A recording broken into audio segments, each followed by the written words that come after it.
चलिए प्रिय विद्यार्थीगण, आप सभी को मेरा नमस्कार। मैं एमएस सर, नवादा जिला में बिहार टॉपर देने वाले शिक्षक।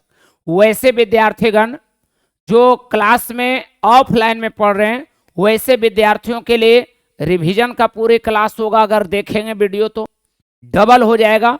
और जो पहली बार यूट्यूब पर पढ़ रहे हैं तो ध्यान से एकाग्रचित्त होकर पढ़िएगा। मैं दावे के साथ कहता हूं टॉपर का सफलता सुनिश्चित हो जाएगा। सभी बच्चों को ध्यान में रखिएगा। 9, 10 दोनों का कंटेंट हम लेकर आते हैं। और आज 10th क्लास का लेसन नंबर 1 में जो है इकोनॉमिक्स आज समाप्त होने वाला एक चैप्टर है, समझने का प्रयास करिएगा सभी बच्चे। लेसन नंबर 1 पहला नंबर है कि बिहार के पिछड़ेपन का कारण। बिहार के पिछड़ेपन का क्या कारण है? बिहार के पिछड़ेपन का क्या कारण है, इसको समझने का प्रयास करिएगा कि बिहार का पिछड़ेपन का क्या कारण है। तो पहला नंबर है तेजी से बढ़ती हुई जनसंख्या।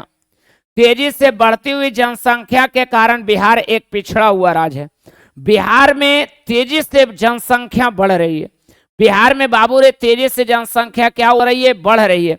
बिहार में तेजी से जनसंख्या बढ़ने के कारण बिहार एक पिछड़ा हुआ राज्य है। आप सभी विद्यार्थियों को बताना चाहते हैं कि स्कूल, कॉलेज, परिवहन, संचार, व्यापार सब में, मोबाइल, देश, दुनिया, पहनावा ओढ़ावा में सब चीज में सुधार आया। लेकिन बाबू ने किसी ने नहीं सोचा कि जनसंख्या को भी रोकना है, जनसंख्या पर भी सुधार लाना, इस पर किसी ने विचार नहीं किया।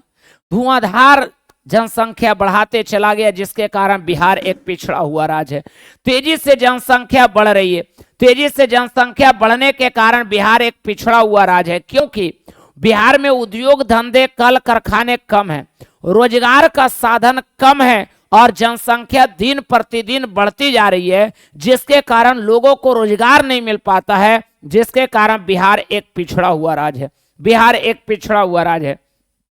अगला पॉइंट कहलाता है कि आधारिक संरचना की कमी। आधारिक संरचना क्या कहलाता है, समझने का प्रयास करिएगा। आधारिक संरचना वैसी संरचना जिसके माध्यम से देश का विकास होता है, उसे आधारभूत या आधारिक संरचना कहा जाता है। समझने का प्रयास करिएगा। देखिएगा आधारिक संरचना या आधारभूत संरचना क्या है। तो वैसी संरचना जिससे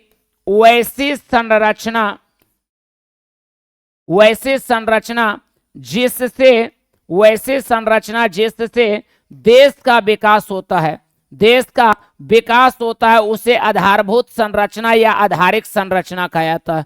पूछ देगा आधारभूत संरचना या आधारिक संरचना क्या है, तो वैसी संरचना, बउआ रे कैसी संरचना? वैसी संरचना जिससे देश का विकास होता है, वैसी संरचना जिसे देश का विकास होता है, उसे आधारभूत संरचना कहा जाता है। जैसे में आता है स्कूल हो गया, कॉलेज हो गया, परिवहन हो गया, संचार हो गया। परिवहन मतलब गाड़ी मोटर हो गया, संचार लाइन बिजली आर ये हो गया, अस्पताल आर हो गया, ये सब अस्पताल आर हो गया, ये सब आधारभूत संरचना में आता है। तो बिहार एक ऐसा राज्य है जहां पर इन सभी चीजों का कमी है। आधारिक संरचना की कमी है। बिहार में आधारिक संरचना की कमी है। आधारिक संरचना का मतलब क्या होता है? इसका मतलब यह है कि बिहार में जो है कल कारखाने के साथ साथ उद्योग धंधा के साथ साथ मतलब बढ़िया आने जाने का साधन नहीं है, परिवहन आने जाने का साधन नहीं है, संचार लाइन बिजली बढ़िया नहीं है, आने जाने का साधन बढ़िया नहीं है, लाइन बिजली बढ़िया नहीं है, स्कूल कॉलेज बढ़िया नहीं है, अस्पताल बढ़िया नहीं है, जिसके कारण बिहार एक पिछड़ा हुआ राज्य है।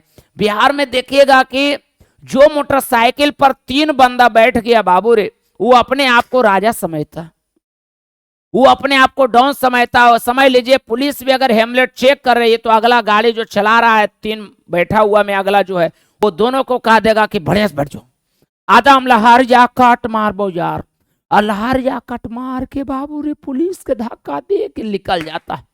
ऐसा कभी कल ट्रेन का फाटक जाम करेगा तो पीछे वाला बाबू रे आके ऐसे उठा रहा और नीचे वाला कर लो घुसा बाबू घुसाओ, पार कर। फाटक लगल है जे बिहार में बाबू, फाटक उठा के आदमी पार कर रहा। फाटक अगर गिराने वाला एक अब पार को कर लो, रे रे फटक गिर मुंह फाड़ दो, ऐसा ऐसा माहौल बिहार में। तो बढ़िया स्कूल भी नहीं है, मास्टर है तो विद्यार्थी ने, विद्यार्थी है तो मास्टर ने, ये बात समझ ली। ऐसा है बिहार में। तो बिहार में स्कूल बढ़िया नहीं है, कॉलेज बढ़िया नहीं है, मतलब आने और जाने का साधन बढ़िया नहीं है, आने और जाने का साधन बढ़िया नहीं है, रोड ट्रैफिक सही नहीं है, मतलब लाइन बिजली सही नहीं है, गर्मी के दिन में पानी पड़ लो जरी से पूरा दिन भर लाइन कट गलो। तो ये सब की कमी रहने के कारण बिहार एक पिछड़ा हुआ राज्य है। कैसे लिखिएगा? तो लिखना है कि बिहार में आधारभूत संरचना अर्थात स्कूल, कॉलेज, परिवहन, संचार, व्यापार की कमी रहने के कारण ही बिहार एक पिछड़ा हुआ राज्य है। अगला है कृषि पर निर्भरता। बिहार का अधिकांश किसान कृषि पर निर्भर है और कृषि मानसून पर निर्भर है। बिहार का किसान कृषि पर निर्भर है और कृषि मानसून पर निर्भर है। मतलब ये गजब का लव स्टोरी है बाबू।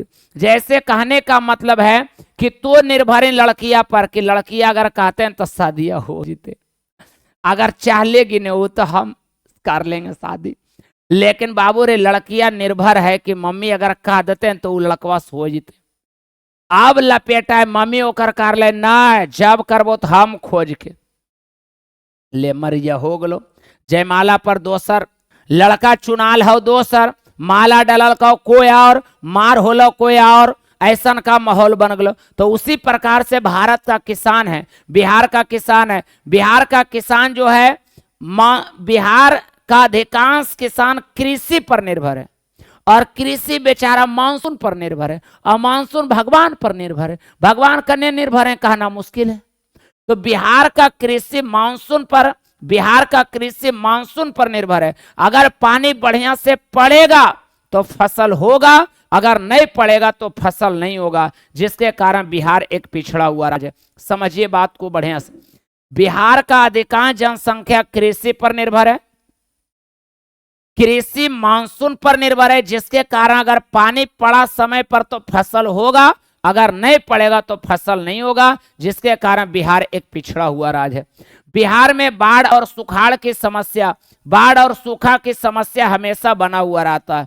पटना से वो पट्टी चल जाइए तो हमेशा बाढ़ रहता है हर बार बरसात में, और इधर जो है सुखाड़ हमेशा रहता है। तो बिहार में कभी बाढ़, कभी सुखाड़, कभी बाढ़, कभी सुखाड़ की समस्या बने रहने के कारण बिहार एक पिछड़ा हुआ राज्य है। कहता औद्योगिक पिछड़ापन, मतलब बिहार में उद्योग धंधा, उद्योग धंधा का मतलब है बिहार में कल कारखाने की कमी रहने के कारण, बिहार में कल कारखाने की कमी रहने के कारण लोगों को काम और रोजगार नहीं मिल पाता है, जिसके कारण बिहार एक पिछड़ा हुआ राज्य। मतलब बिहार में कल कारखाना उद्योग व्यवसाय ना रहने के कारण बिहार के लोगों को काम और रोजगार नहीं मिल पाता है, जिसके कारण बिहार एक पिछड़ा हुआ राज्य कहलाता है। बता बिहार का पिछड़ेपन का कारण क्या है? बढ़िया से लिख सकता है कि बिहार में तेजी से जनसंख्या बढ़ रही है, उद्योग धंधा उतना नहीं है, जिसके कारण रोजगार नहीं मिल पाता, जिससे बिहार पिछड़ा। आधारिक संरचना बिहार में स्कूल, कॉलेज, परिवहन, संचार, व्यापार का सुविधा सही नहीं रहने के कारण बिहार एक पिछड़ा हुआ राज्य। कृषि पर निर्भरता, बिहार का किसान कृषि पर निर्भर है, कृषि मानसून पर निर्भर है, जिसके कारण कभी फसल होगा तो कभी नहीं होगा, जिसके कारण बिहार एक पिछड़ा हुआ राज्य। औद्योगिक पिछड़ापन, यहाँ कल कारखाने की कमी रहने के कारण लोगों को काम और रोजगार नहीं मिल पाता है, जिसके कारण बिहार एक पिछड़ा हुआ राज्य। बाढ़ और सूखा, बिहार में कभी बाढ़ तो कभी सुखाड़ की समस्या हमेशा बना रहता है, जिसके कारण बिहार एक पिछड़ा हुआ राज्य कहलाता है, जिसके कारण बिहार एक पिछड़ा हुआ राज्य कहलाता है।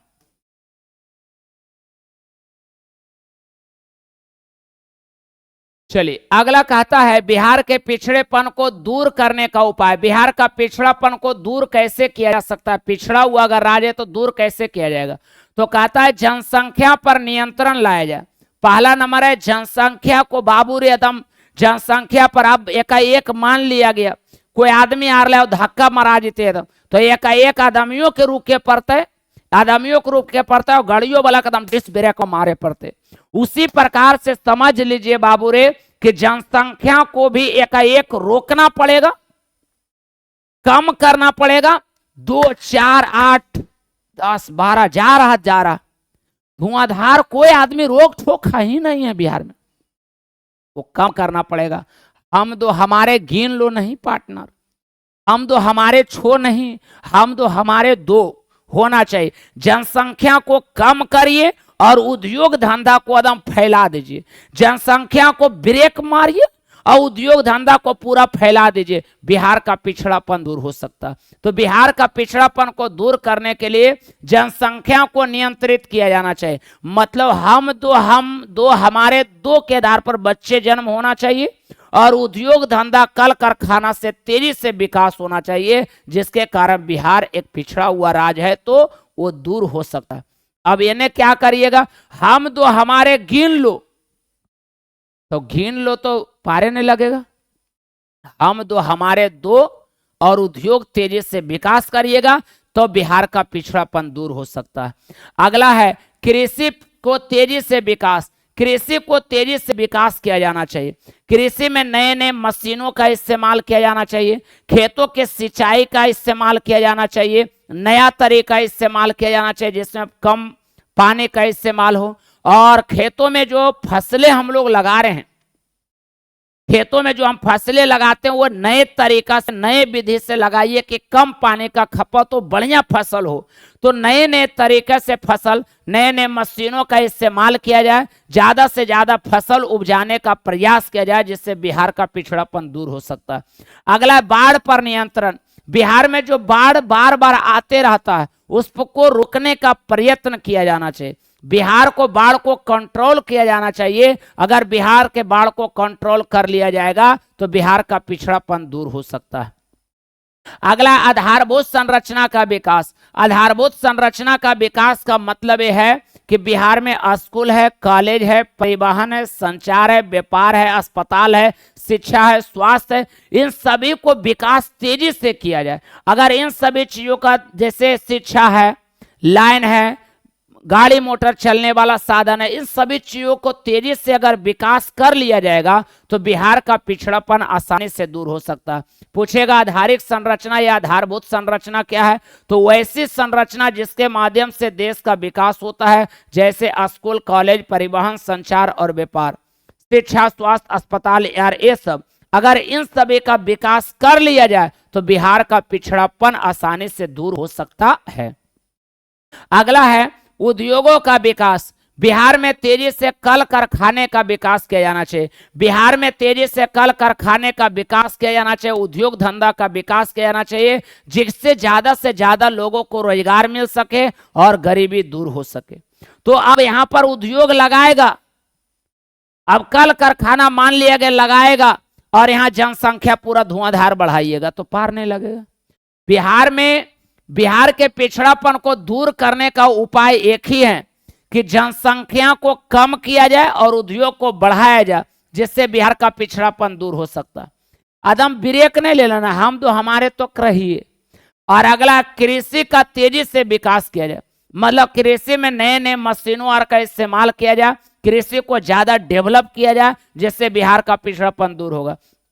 बाढ़ को रोकने का हर साल प्रयत्न किया जाना चाहिए, बाढ़ को रोकने का उपाय किया जाए, जिससे बिहार का पिछड़ापन दूर हो सकता है। और आधारभूत संरचना या आधारिक संरचना एक ही कहलाता है। स्कूल, कॉलेज, परिवहन, संचार, व्यापार का विकास किया जाए, जिससे बिहार का पिछड़ापन दूर होगा। अगला नंबर है उद्योगों का विकास। उद्योग मतलब होता है कल कारखाना का तेजी से विकास किया जाए, जिससे बिहार का पिछड़ापन दूर हो सकता है। अगला है आधारिक संरचना या आधारभूत संरचना किसे कहते हैं, तो वैसी संरचना जिससे देश का विकास होता है, वैसी संरचना जिससे देश का विकास होता है उसे आधारभूत संरचना, जैसे स्कूल, कॉलेज, परिवहन, संचार, व्यापार, अस्पताल, ये सब। चलिए अगला कहता है गरीबी रेखा क्या है। कहता है गरीबी रेखा क्या कहलाता है, समझने का प्रयास करिएगा। कहता है ग्रामीण क्षेत्र वाले लोगों को 2400 कैलोरी और शहरी क्षेत्र वाले लोगों को 2100 कैलोरी से अगर कम भोजन मिल रहा, कैलोरी ऊर्जा में मापा जाता, मतलब 2100 कैलोरी, जैसे आप नोमम पढ़े होंगे किलो मेगा जिगा टेरा पेटक सनेनोपे को फेमटोएटो, तो उसमें मतलब कैलोरी एक शब्द है कि ऊर्जा का मापन जो है कैलोरी से किया जाता है। तो ऊर्जा का जो माप है, तो कहने का अर्थ जो है कि 2400 कैलोरी अगर गांव वाला का भोजन मिल रहा है और 2100 कैलोरी मतलब ग्रामीण क्षेत्र में 2400 कैलोरी से कम और शहरी क्षेत्र में 2100 कैलोरी से अगर कम भोजन मिल रहा है तो गरीबी रेखा में कहा जाएगा। मतलब 2400 या 2100 कैलोरी का मतलब होता है भरपेट भोजन। मतलब गांव वाला आदमी को 2400 कैलोरी से कम भोजन मतलब भरपेट भोजन नहीं मिल रहा है और शहर वाला को 2100 कैलोरी से कम भोजन मिल रहा है मतलब भरपेट भोजन नहीं मिल रहा है तो गरीबी रेखा में कहलाएगा।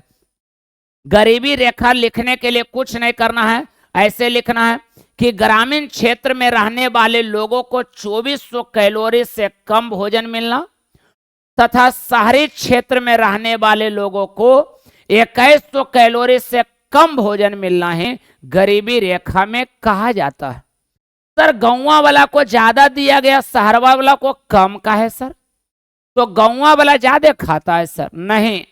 शहर वाला कम खाता है? नहीं, बात वो नहीं है। गांव में रोजगार का साधन कम है, सुनो, गांव में रोजगार का साधन कम है इसलिए कैलोरी ज्यादा है। शहर में रोजगार का साधन ज्यादा है इसलिए रोजगार का साधन ज्यादा होने के कारण कैलोरी इसका कम है। मतलब गांव वाले लोगों को बीपीएल में तभी रखा जाएगा, बीपीएल में तभी रखा जाएगा, एपीएल और बीपीएल। बीपीएल मतलब गरीबी रेखा में आ जाइएगा, बीपीएल कार्ड बन गया तो गरीबी रेखा में आ जाइएगा। तो गरीबी रेखा में कब आइएगा? तो गांव वाले लोगों को 2400 कैलोरी से कम भोजन मिलना और शहरी क्षेत्र वाले लोगों को 2100 कैलोरी से कम भोजन मिलना है गरीबी रेखा में कहा जाता है। गरीबी रेखा के लिए क्या होना चाहिए? जांच करने वाला आदमी क्या जांच करता है? तो गांव वाला आदमी के पास अपना जमीन नहीं रहना चाहिए, घर मकान पक्का का नहीं रहना चाहिए, नॉर्मल अगर फूस आर छाड़ कर किसी का मजदूरी उदूरी करके अगर अपना जीवन यापन कर रहे हैं तो वह व्यक्ति गरीबी रेखा में कहलाए। शहर वाला झोपड़ी झापड़ी छाड़ कर किसी का मजदूरी आर करके जीवन यापन कर रहे हैं तो वैसे व्यक्ति को गरीबी रेखा में कहा जाता। गरीबी रेखा क्या लिखिएगा? तो आप ऐसे लिखिएगा कि ग्रामीण क्षेत्र में रहने वाले लोगों को 2400 कैलोरी से कम भोजन मिलना और शहरी क्षेत्र में रहने वाले लोगों को 2100 कैलोरी से कम भोजन मिलना है गरीबी रेखा में कहा जाता है। गांव वाले को कैलोरी ज्यादा क्यों दिया गया? क्योंकि वहां रोजगार का साधन कम है। शहर वाला को कैलोरी कम क्यों दिया गया? क्योंकि रोजगार का साधन ज्यादा है। जो गरीबी रेखा में रहेगा उसको बीपीएल में रखिएगा, जो गरीबी रेखा में नहीं रहेगा उसको एपीएल में हम लोग रखते हैं। ये बात को आप बाखूबी बढ़िया से समझ गए होंगे। अगला है नरेगा या मनरेगा या महात्मा गांधी ग्रामीण योजना क्या है? नरेगा, मनरेगा या महात्मा गांधी ग्रामीण योजना क्या है? कहता है कि वैसा भी व्यक्ति है जो आज कमा रहा है तो कल खा रहा है। वैसा भी मजदूर धरती पर हैं गरीब लोग जो आज कमा रहे हैं तो कल खा रहे हैं। और अगर मान लिया गया परब आ गया तो बड़ा आदमी तो कैसू खा लेगा, लेकिन अगर छुट्टी आ गया तो गरीब आदमी क्या हवा खाएगा? साल भर में अगर मान लिया गया 365 दिन होता है तो 100 दिन का अगर छुट्टी रह जाता है तो 100 दिन ये आदमी बेरोजगार रहता है, गरीब मजदूर जो कमाता और खाता है। तो उसके लिए सरकार ने एक नई योजना लाया है। इस योजना के अनुसार क्या होता है समझने का प्रयास करिएगा। नरेगा या मनरेगा क्या है? कहा जाता ग्रामीण मजदूरों को, समझना बउआ रे, ग्रामीण मजदूरों को, ग्रामीण मजदूर को साल भर में मतलब एक साल में 100 दिनों का रोजगार, 100 दिनों का रोजगार ग्रामीण मजदूरों को साल भर में, ग्रामीण मजदूरों को साल भर में 100 दिनों का रोजगार अलग से दिया जाएगा, अलग से दिया जाएगा, जिसे नरेगा या मनरेगा कहेंगे। बताओ रे बउआ, ग्रामीण मजदूरों को बताओ एक साल में 100 दिनों का रोजगार अलग से दिया जाएगा, अलग से मिलेगा, उसको नरेगा या मनरेगा कहिएगा। ग्रामीण मजदूरों को साल भर में 100 दिनों का रोजगार अलग से दिया जाएगा, जिसे नरेगा, मनरेगा या महात्मा गांधी ग्रामीण योजना भी कहते हैं।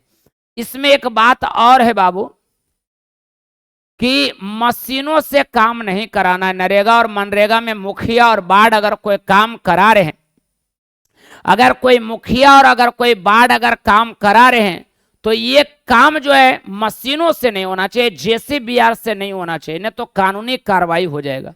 ये काम जब भी होना चाहिए तो मजदूरों द्वारा होना चाहिए। आप परीक्षा के हिसाब से कैसे लिखिएगा, तो नरेगा मनरेगा या महात्मा गांधी ग्रामीण योजना कैसे लिखिएगा। नरेगा आपका किताब में दिया हुआ है, कहता है कि एक वर्ष में ग्रामीण मजदूरों को साल भर में 100 दिनों का रोजगार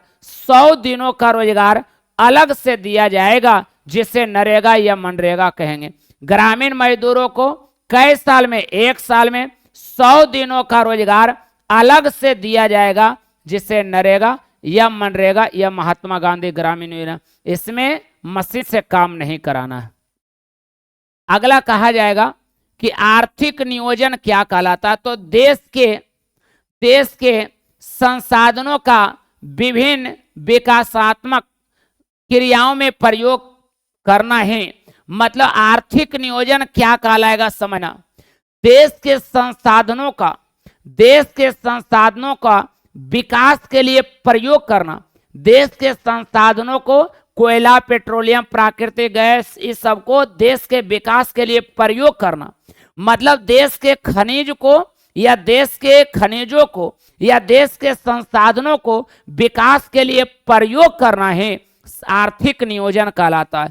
जैसे कोयला, पेट्रोलियम, प्राकृतिक गैस देश के विकास के लिए प्रयोग अगर किया जाएगा तो आर्थिक नियोजन कहलाएगा। मतलब देश के संसाधनों को विकास के लिए प्रयोग किया जाना है, आर्थिक नियोजन कहलाता है। अगला कहता है आर्थिक नियोजन क्या है बाबू, तो देश के विकास के लिए, कोई पूछ देगा आर्थिक नियोजन क्या है, तो देश के विकास के लिए संसाधनों का सही तरीके से प्रयोग करना है, आर्थिक नियोजन कहलाएगा। जैसे कोयला है तो सही से प्रयोग करना विकास के लिए, पेट्रोल है तो उसको सही तरीके से विकास के लिए प्रयोग करना आर्थिक नियोजन कहलाएगा। अगला है राष्ट्रीय विकास परिषद क्या है। राष्ट्रीय विकास परिषद का गठन 6 अगस्त 1952 को किया गया। ये काहे लिए किया गया है, तो आर्थिक नियोजन हेतु, आर्थिक नियोजन के लिए, मतलब संसाधन जो भारत में है उसको सही तरीका से प्रयोग करने के लिए राज्य सरकार और केंद्र सरकार तथा योजना आयोग, केंद्र सरकार बोलिए या योजना आयोग के बीच में तालमेल बनाने के लिए है। मतलब देश के संसाधनों को सही तरीका से प्रयोग करने के लिए राज्य सरकार और केंद्र सरकार या योजना आयोग के बीच में तालमेल बनाने के लिए ही राष्ट्रीय विकास परिषद का गठन किया जाता। पहला, राष्ट्रीय विकास परिषद का गठन कब किया गया, 6 अगस्त 1952 को किया गया। इसका गठन क्यों किया जाता है, तो इसका गठन देश के विकास के लिए संसाधनों को, जैसे कोयला को, पेट्रोल को, प्राकृतिक गैस को सही तरीके से प्रयोग करने के लिए राज्य सरकार और केंद्र सरकार, राज्य सरकार जैसे बिहार के मुख्यमंत्री और मतलब कहता है केंद्र के प्रधानमंत्री के बीच में तालमेल बनाने के लिए ही राष्ट्रीय विकास परिषद का गठन किया जाता है। राष्ट्रीय विकास परिषद का गठन 6 अगस्त 1952 को किया गया। क्यों किया जाता है, तो देश के विकास के लिए और संसाधनों को सही तरीके से प्रयोग करने के लिए राज्य सरकार और केंद्र सरकार के बीच सही तरीके से तालमेल बैठाने के लिए राष्ट्रीय विकास परिषद का ही गठन किया जाता है। लेसन नंबर 1 पूरी तरीके से आप लोग को मैंने आज बैंड अप कर दिया, पूरी तरीके से आपको दे दिया, कोई दिक्कत नहीं है। ये अब 9th का सिलेबस है।